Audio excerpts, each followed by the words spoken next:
Finally અમારે camping ચાલુ થઈ ગયું છે. પિયા બેન જુઓ બે અહીંયા શિવા શું કરે છે? કોથમીર પરથી પાણી ઉડાડ્યું. અને સુમી બેન તો ધાડીઓ લઈને બેઠા હોય ને એ રીતે જો કચક કચક કચક ગાઈસ પણ મેં કામ કરીને બેસી જો ગોઠવણી કરી દીધી. હા હા તમારી ગોઠવણી તો ના કેવું પડે ગાઈસ તો સૌથી જોઈ પહેલા લે પેલા તમારી ગોઠવણી. ગોઠવણી જ જોવું છું. શું કેવું ગાઈસ? આ ગોઠવણી કેવું છે ડેકોરેશન એ પહેલા તો અને કમેન્ટ હાર કરી લાગે ને તો કમેન્ટ કરી દેજો ને અમે બોલે નહીં તમારે. દેજો. નહીં બોલો તો તમે રોજ સવારે ઉઠે તો વિડીયો નાખી દો તો બાકી નહીં બોલજો. ગપ્પો નહીં હાથ. સુમી બેન નું કટિંગ કેવું લાગે છે એ પહેલા કહેજો. આજ તો ડેકોરેશન હતી.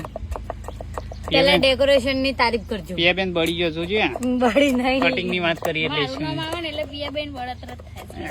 એ બળતરા નહીં. બાજુમાં બેહવા વાળા જ ખતરા મજૂરી કરીએ હવે ગોઠવવામાં એટલો ભાઈ આગળ જતો હોય ને તો ભાઈ જ બળતો એમ